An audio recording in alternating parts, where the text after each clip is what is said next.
to Western United taking on Sydney FC. Hello and welcome to another episode of Dub Zone. I am Pokuah Frimpong. I know no Neve Owens, sorry to disappoint, but we do have some regular faces here. Teo Pellizzeri, A-League's commentator. Teo, thank you for joining us. Awesome to see you, Pokuah. It's fantastic to see you as well. And former Western Sydney Wanderers head coach and Matilda, Cath Cannuli. Cath, thanks for joining us. Always a pleasure to be here. Rushed over from Allianz, couldn't miss the show tonight. That's why you are a true professional. A busy weekend of football, Unite round. Tell me, what has been some of the highlights for you this weekend? It literally was getting out to the games and uniting people. I was at Leichhardt on Friday, Allianz, and then Leichhardt on Saturday. It was just exciting to see people I know in football and maybe introduce them to people that they didn't know. And it was doing it all while watching really good quality games in a good environment. So I had a lot of fun. How good was it to see all the teams, men's and women's, in Sydney across this whole weekend?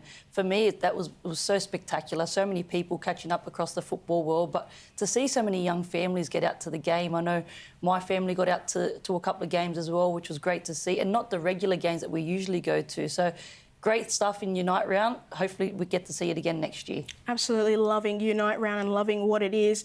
Those young families that you speak of, Cath, they certainly would have enjoyed it when they were at Canberra taking on Adelaide. Michelle Heyman graced us with her 100th goal and 101 as well. Cath, you were there for her first goal. How impressive is it to see that she's at 100 now? I love that you're taking me down memory lane, Pokuah. It's fantastic to see that Michelle Heyman is still in this league and scoring goals. And she got to hit this milestone at one stage there. We didn't know whether she'll be returning to the A-Leagues, and she has done that and she's hit this milestone. She's had a fantastic career, not only in the A-Leagues, but also as a Matilda. Before we get to the gravity of the milestone, it is important to acknowledge that these two goals, number 100 was an equaliser. Canberra was bottom of the Live League table and trailing Adelaide in the game. And a minute later, 101 comes along. So, yes, the achievement is massive, but they were also two vital goals in getting Canberra out of a losing position to go on and win the game 3-1. Absolutely, and that's the experience of Michelle Heyman, isn't it? And if you look back over her 100 goals, the 2 goals that she scored in this game are very similar to goals that she has scored across her whole career. If we were to go back and look at that career in its totality, what stands out in your memory, Catherine, as maybe the best or the most important of those 100 goals over the course of Michelle Heyman's career? I'm going to take you down some more memory lane, and it's a little bit of heartbreak for me, but it was the 2012 Grand Final when I was playing for the Brisbane Roar. Michelle Heyman came up with 2 fantastic goals, which broke our hearts that day in Canberra, but it's something that will stick with me forever. And let's not forget, these were match-winning goals. That one in particular, 3-2 was the final result. Heyman won the Golden Boot. Canberra completed an undefeated season and they won the grand final in front of their home fans. It doesn't get much more special than that. And I'm sure at the end of Michelle Heyman's career, that one will be right up near the top of the tree out of the best of however many that final tally ends up at. Now, Michelle's having an incredible career and having a good season at the moment. Do we need to have a conversation about her potentially making her way back into the Matildas squad as a goal-scoring option? Absolutely. Look, you got Sam Kerr that's obviously had this ACL injury that leaves her out. It's definitely something that I'm sure that Tony Gustafsson and his staff will be talking about, and I'm sure she'll be part of those conversations. Whether she gets to get back into that Matilda squad or not, it's probably something that Michelle's not even thinking about. She's just probably thinking about having a good season and getting Canberra United further up the ladder. So that's the Matildas conversation, and I'm sure there will be plenty said about that. But this game as well highlighted how much Canberra are improving in attack.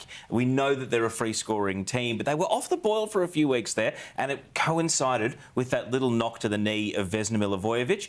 Catherine, thankfully, they were back on song. What is so special about this partnership between Heyman and Vesna? I think now they've gone into their second season together. If there's something that stands out about Heyman and Milivojevic is that they're both true winners. They want to win games. You can see when Canberra United build up from the back, most of their progression going forward is always coming through, whether it be Vesna or Michelle that takes them forward. And to see Vesna score this goal after a few weeks, she has been a little bit quiet since she did take that hit. But what a world-class finish by Milivojevic here on her left foot. And it's probably worth noting that the form of Nikki Flannery, more goals, more assists, that is relieving the pressure on Vesna to be a creator, given that she attracts so much attention from the defensive plan of the opponents as well. Well, it's always good to see Canberra United doing well, and we hope that continues for the rest of the season. But another fixture in Unite round, a grand final rematch between Sydney FC and Western United. Sydney FC continuing their dominance over Western United. It was certainly a lot closer than last season's grand final. But Knowles, you have joined us from Allianz. Take us inside the stadium, because what was the environment and the atmosphere like before Courtney Vine got subbed on? And then the script was written for her. She came on as the game changer and scored the match-winning goal.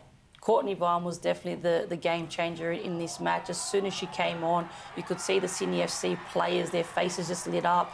They had just a different look to them. In the first half, Western United dominated the game. They had chances to take the lead in this game, but once Courtney Vine took the field, everybody was going down that right-hand side.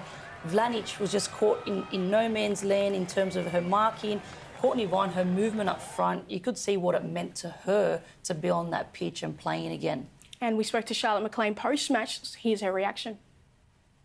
The girls, we've been really pushing recently to try and get a win, and we've been struggling a bit in the front third, but I'm just so happy with the effort. And yeah, at halftime we thought that they were sort of showing more heart, and we said that's just not allowed in our stadium, so we came out and we gave it back to them. It's been hard this year. We've had a lot of change, but I'm just so proud that everyone that comes in understands the role and the responsibility. Defending is a really important part of our philosophy at Sydney FC, and everyone just takes it on board, and it is a team effort. It's not just the back line, it's not just Jada, even though Jada is amazing. It's all 11 players on the field do their roles. And on the other side of that, Cath, Western United had some crucial chances that they didn't put away and turned out to be costly in the end. That's football, isn't it? When you don't take your chances in the first half and you don't put away the chances that you did create, which I think Western United had their fair chance of creating goals. They could have been 1 or 2 up, to be honest. And that's what happens when you don't take your chances. And let's not forget, Western United aren't the finished article just yet. Hannah Keane is still working her way back from an injury, and almost the forgotten player in the league right now, Catherine Zimmerman, returning from this long-term foot injury. I have it on good authority. It's a February return date. We know she's won championships with the Melbourne Victory. Hasn't made her debut for Western United yet. So there is still more to the story as far as Western and trying to be a bit more efficient in front of goal is concerned. And Grace Maher had a few words after the game for us. I thought we were really dominant in that first half, and unlucky to not put away 1 or 2 there, and kept Hill had a quiet first half, and then as the game went on, a few errors crept in, and it played right into Sydney's strengths, and yeah, the goal came with a little bit of their momentum, and then they were able to kill the game off. So disappointing, but for us, 22 games this season is huge. 3 or 4 years ago, actually, this was our last game of the season. So no panic yet. We're in a good position to keep moving forward. There's some really good positives to take from the game, and we just have to punish next time we play. And Teo, Sydney FC, it hasn't gone all their way this season. So long we've seen them be dominant throughout from start to finish. This year they have to work a little bit harder. And Teo Urich admitted as much post-game. He said that the team is scratchy. They're not playing, beautiful football, but they are pragmatic. They've only conceded 7 goals.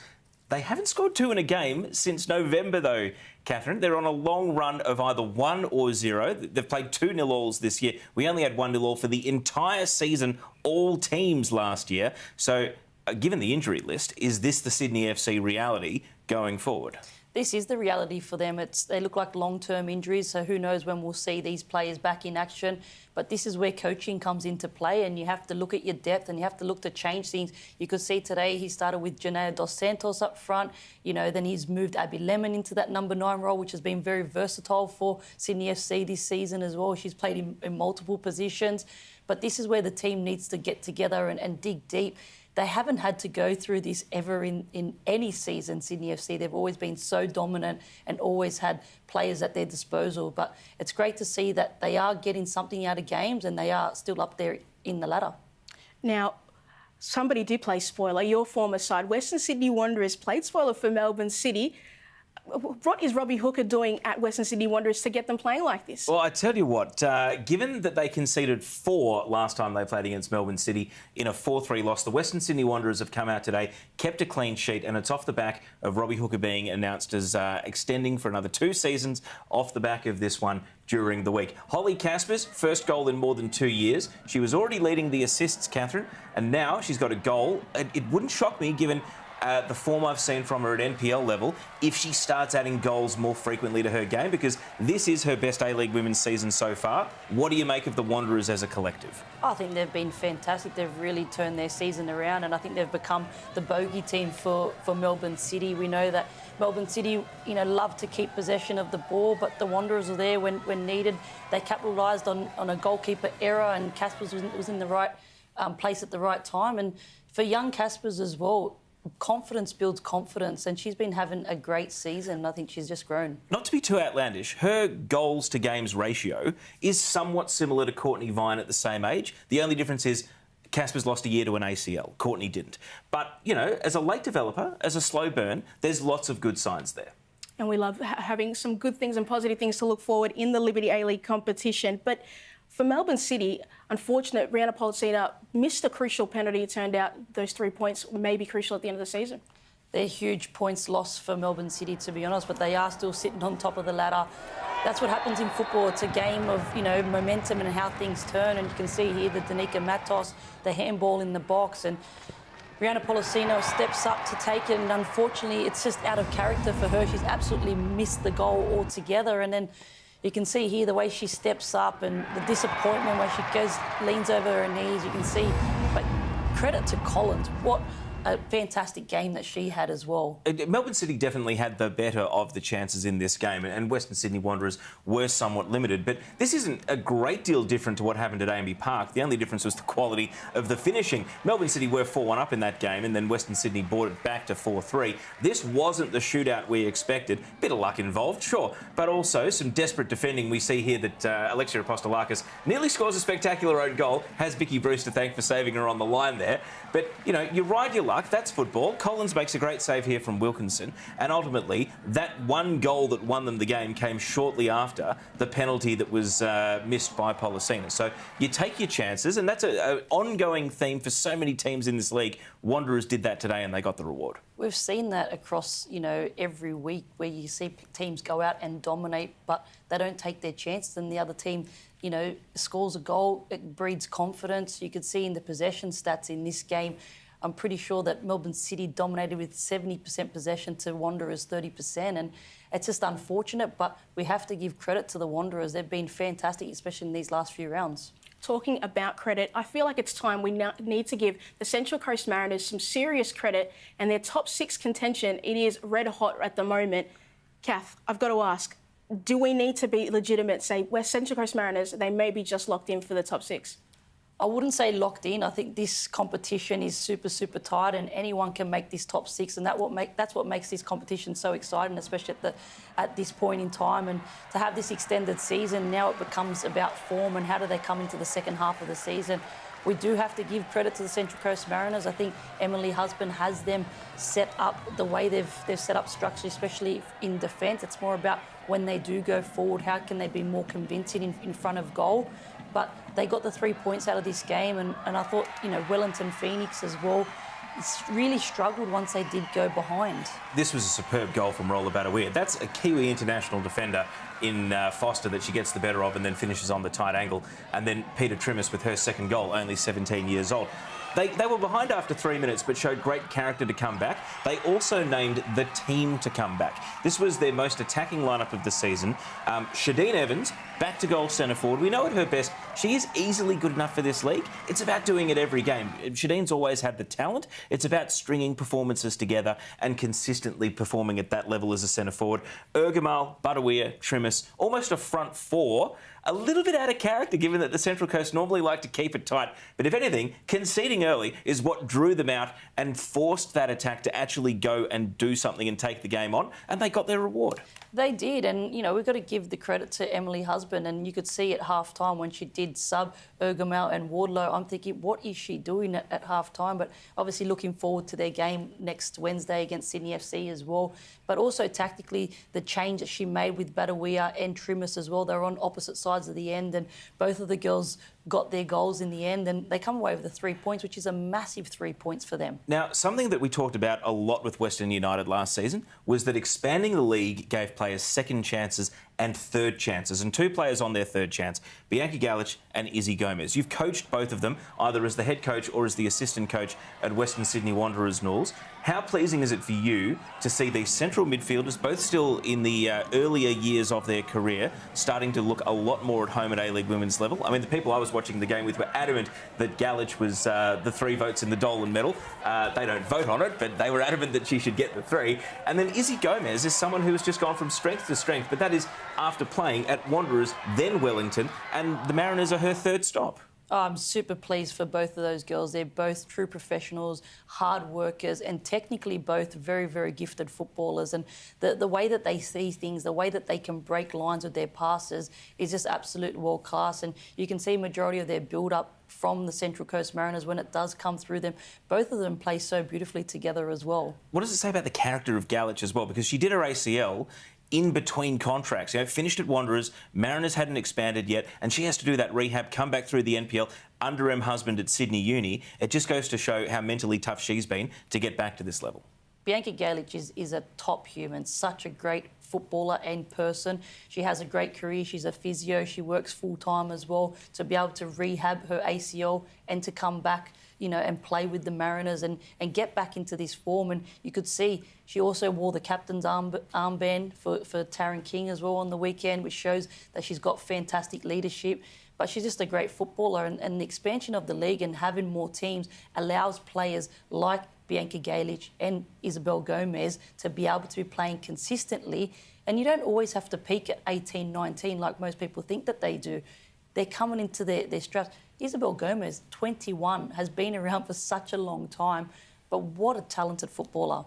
And it's really good to see them playing some really nice football for the Central Coast Mariners. But on the other side, for Wellington Phoenix, their away form this season just hasn't been there. If we were to go based on their away form alone, they'd be sitting third bottom. But their home form, keeping them in the contention for top 6. So what is going wrong for Wellington Phoenix away from home? It's the same story of not taking chances early in the game when teams are still feeling each other out. I feel as though, yes, there has been a learning process. I mean, you watch how teams prepare for Macy Fraser in midfield and Speckmeyer up forward. They've got exposed form. Other coaches have now got tape to go and study. Knowles, how do they respond? Outside of New Zealand, 6 in a row without a win, and they're away to Melbourne City next. So arguably the toughest away trip in the league on what is already a long winless streak outside of New Zealand. I think it becomes super, super tough, even mentally, because you're already thinking about, you know, losing games away from home. It's great that the Wellington Phoenix are going to set up in the Gold Coast this week, so they're not going to fly back to Wellington. So that gives them a little bit of time to regroup and get together and see where they're going to take this next part of their season.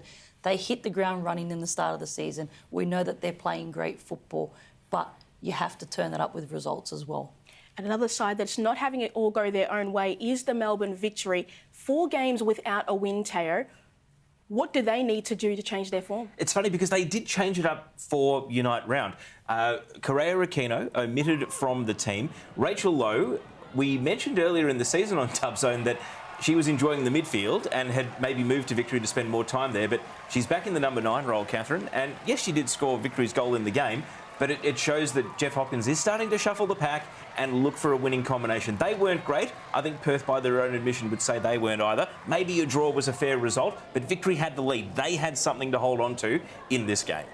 They did, and I think Rachel Lowe will just be happy that she's playing football and playing regular minutes as well. You can see here the Hannah Lowry cross. What a fantastic left-footed cross. The technique that she's done that. It's just unfortunate there for Jamila Rankin.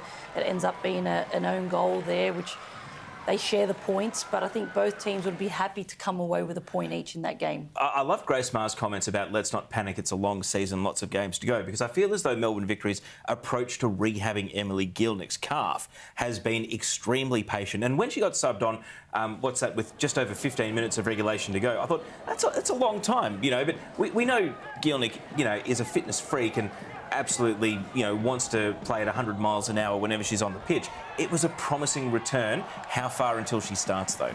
It was, and given that she's only started to play the 15 minutes, I can't see her starting for at least another couple of games, especially coming back from injury and then hurting herself again. So I think they'll be a little bit more cautious in the way that they do allow her to return. I think for Emily's sake, I know she'll be raring to go. She wants to be on the pitch. She hasn't had much time on the pitch over the last 12 months. But I think it's important now with the longer season that these teams do have the opportunity that they can rehab the players and not rush them back to playing quicker. For Perth, some inconsistency around this season at times, obviously sitting second on the table, but something that has been consistent for them throughout this season is Morgan Aquino.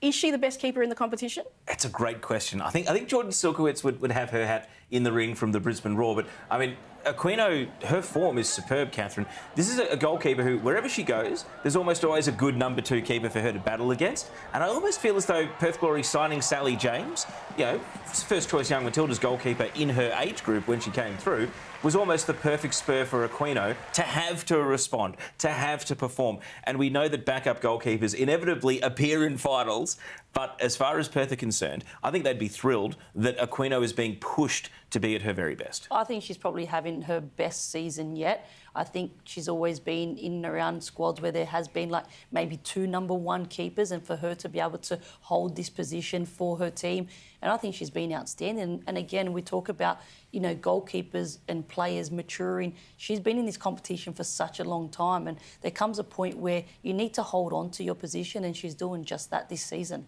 Now, Brisbane taking on Newcastle Jets. We do call the dub the Chaos League. There was certainly some drama in this fixture. Holly McQueen sent off with a red card. Some people wondering, was it a red? Teo, are you saying red or no red? Look, I'm going to heel off here. I'm going to back the referee, mainly because, you know, Danielle Anderson's the assistant referee, and she's probably in the ear of the Central, talking about who's where as far as covering. I don't want to read my mentions after saying this, Catherine. I'll give you the easy one here, because deep in my heart of hearts, I suspect this was not a red card.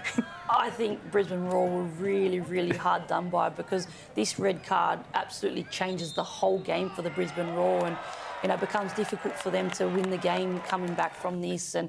But it's unfortunate as referees and as footballers and as coaches.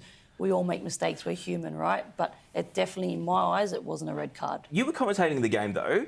Brisbane were creating a lot of half chances. The perception that I had at the ground was that Brisbane were firmly on top. And yet Newcastle created the clear-cut chances at the end of that first half and brought a bit of balance back to the game, at which point the red card proved to be a bit of a tipping point. I've got to agree with you, Teo. I think that once that Mindy Barbieri chance off the woodwork, I feel like the complexion of the game certainly changed.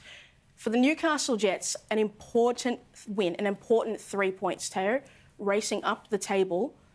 Can they get themselves into this top 6? Well, they're 4th now, obviously. Yeah, well, they're 6th. They're 6th at the moment, 17 points, and they're only out of 4th on goal difference. So it's a real credit to the Jets that, in spite of some flat performances, they have been able to rise to the occasion, especially in some of these 6-pointers. Serena Bolden scores the goal here, and then the winner was an own goal. But Catherine, the thing that stood out to me at the ground watching was the full-time whistle goes, players want to celebrate. Gary Van Egmond, he goes and he stands next to the young defender Zoe Karapetis, who he'd subbed off somewhere between the 60th and 70th minute, and he's actively coaching her. He was pointing to the field. He was pointing to his head. He was actively coaching his player. His thoughts weren't about celebrating. It was about coaching and the job at hand. And it's safe to say that things have gone a little bit quiet about Gary Van Egmond and the potential job in China that the Newcastle Herald was reporting about. So if the Jets have got him for the rest of the season, what an invaluable asset as they try to lock down a final spot. Gary Van Egmond is a massive asset to the Newcastle Jets, and he's got so much knowledge. He's been around the game his whole life as a player and obviously as a coach, and especially, you know, so much experience in the women's game as well. And I think the Jets players, there's a big variety of players, a lot of young players, a lot of players that haven't played so much in the league as well. And to have someone like Gary guiding them as well, I think has been fantastic. Emily Van Egmond also coming back for that short stint. I know that she played a massive role off the pitch as well in terms of mentoring and helping. And then it comes with confidence as well. You've got someone like Serena Bolden. When I watch her play, I feel like I want to play on her team and I want to get out there and, you know, and score goals with her, because the energy that girl brings to teams, we've seen it last season with the Western Sydney Wanderers, but this season with the Newcastle Jets, she has been absolutely outstanding. We've got to talk about Brisbane, because they had the resilience to equalise straight from kick-off, even though they were down to 10 players. Their heads are spinning, they've had the red card, they've conceded from the next phase of play, and then they go and answer with this brilliant goal from Mia Corbin. Nules, we know that Corbin has been a sensational signing, both in terms of her centre-forward play and also her ability to find the back of the net. How do Brisbane get more out of their wingers? How do they capitalise on the centre-forward play of Mia Corbin? Because Sian Fryer has had good games. Mariel Heck is coming back from an ACL. Ash Brodigan's been in and out of the team. Tamika Yallop takes up more of a central position, as does Holly Palmer. So we know Alex Smith is trying to find a winning combination. What do you think they need to do to support Corbin a bit more? I think once you get the ball up to Corbin, we know that she loves to hold up the ball and play back to goal. And I think it's about getting players to get beyond her. So once she does get the ball, how do we get forward runs to get into the box or into those wider areas? I think Tamika Yallop and her have actually combined quite well this season as well. And the Brisbane Roar, they played good football. They played really well in this game. It was just unfortunate that the way the game turned, and obviously the red card had a big play to go with it. But they also created chances and had the opportunity to put this game away as well. And when we look at the ladder after this round, Melbourne City still at the top of the table on 26 points. And we've got Perth Glory sitting in second place with 21 points as well. Yeah, so Perth didn't really add into City's lead, just the 1 point. Sydney's the big mover. Let's not forget, they play Central Coast Mariners midweek, and then they will be caught up on that game in hand. The other game in hand, Wanderers against Canberra, is now crucial because look where Wanderers are. They've pushed all the way up to fourth with a game in hand into positive goal difference as well. This ladder is so close, though. I mean, it's 2 points between fourth and ninth. And all I can say is get out to Leichhardt Oval on Wednesday, because that Sydney versus Mariners clash is a massive 6-pointer. Will you be there, Teo? I will absolutely be there. Fantastic. And as always, lucky enough to be joined by Narlene Masto, telling us all what's going on in the world of social media for football. Narlene, tragic news with Sam Kerr tearing her ACL. Tell us a little bit about it. During the week, of course, we saw that Chelsea did confirm that Sam Kerr tore her ACL during a training camp over in Morocco, and she'll miss the rest of the WSL season and the Matildas' upcoming Olympic qualifiers. But of course, the whole football community was around showing her support. And how about this IG post from Kerr in recovery after her surgery, asking the fans for some Netflix recommendations, of course, which I'm sure will come in handy. But it's actually not the first time she's torn it. This injury happened back in 2011. It forced her out of the 2012 London Olympic Games. So, Nules, the question is, we've got to look at the bigger picture now. Which attacker do you think will step up in the Matilda squad to be her replacement? I think Tony Gustafsson will look within the squad. As we've seen in the World Cup, he made a couple of changes and took Emily Van Egmond up there. But I really think someone like Remy Simpson, that's been overseas, she's been playing with Leicester, obviously not getting too much game time, but a young 24-year-old that maybe can get into the squad and maybe get a little bit of a taste for it, and they can see where she's at, really. Now, Narlene, some Aussies made their way onto the Guardian list. Tell us how... We're sitting pretty good at the moment, the Matildas. Oh, really good. 8 Aussies made the Guardian's top 100 female footballers list, and there were 3 Aussie coaches on the 112 judges panel, and our very own Mr. Teo Pellizzeri over here. But Atana Bonmati topped the list, over 500 points clear of Sam Kerr. He came in second, but Kerr stays in the top 3 for the 3rd successive year. But 8 Aussies in total, as we see there. But I'm intrigued to hear, Nules and Teo, which player do you think is going to creep their way into that list this time next year? I think the massive move of Katrina Gorry moving into the WSL, playing for West Ham, I think we're going to have to see her. She had a massive World Cup, and I think she's going to have a massive season.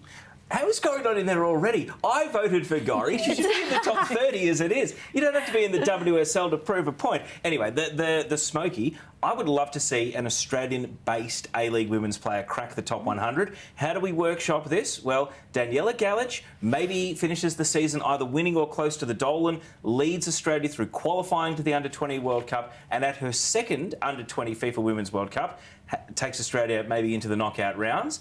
That is the stage to get an Australian-based A-League player into the Guardian Top 100 this time next year. But Katrina Gorry should be there already. I like that, Teo. I like that suggestion a lot. Well, Narlene, there was some history at the AFC Asian Cup in the Socceroos fixture. Yes, there was. Of course, we saw the Socceroos in action in their first Asian Cup match. They secured a 2-0 win over India, and Yoshimi Yamashita became the first female referee to officiate a men's Asian Cup match. She was also joined by 2 female assistant referees as well. But it's not the first time Yamashita has made history, because she was Japan's first professional female referee and has worked on the AFC Cup and Asian Champions League as well. So it's great to see such a remarkable achievement for her. And of course, if you want to see the Socceroos in action in the Asian Cup, you can stay across Network 10 and tune in to Paramount Plus as well. And I'll be certainly tuning in some late nights, but that's all right. Marlene, thank you for joining us. Really, really appreciate it. Now, guys, it's time for my favourite part of the show. Teo's top tip. Now, Teo, you don't have a good track record when it comes to your top tip. Let's take a look what you said last week and see if you were all right this week. Michelle Heyman will score her 100th A-League women's goal in Unite round. Oh, we got a tick for the first one. Thank you. Look, I know it was the easy way out. And so how do I celebrate? I'm going to double down on something I was already wrong about this season. You have to go back to the 28th of January 2017, almost 7 years ago to the day, to find the last time Canberra United beat Melbourne Victory. Now, if you're getting a sense of deja vu, it's because earlier in the season I tipped Canberra to break their 8-game winless run against the Melbourne Victory. They rewarded that with a 2-0 loss. The goalkeeper got sent off and one of their lowest XGs of the season. Well, you know what, Canberra? I'm not getting off your bandwagon. This week they are in Canberra and they are going to break the 9-game winless run against Melbourne Victory for the first time in almost 7 years. Canberra to beat the Victory. That is my top tip. Teo, we'll see if you've got your Canberra membership. It seems like you might have one as well. See you in green, Pokuah. I think he's been a bit biased tonight. Honestly, is that why you're wearing a green shirt tonight, We're all Teo? celebrating Michelle Heyman. Let's roll it into next week. Absolutely. Teo, thank you for joining us. A pleasure. Thank you. Cath, really, really appreciate having you on. Always a pleasure. Thank you. And thank you for watching and tuning in to Dub Zone. And if you missed any of it, if you missed any previous shows, you can listen to Dub Zone on any network, Spotify, Apple Music, wherever you listen. But thank you for joining me. I've been Pokuah Frimpong, and we'll see you next week.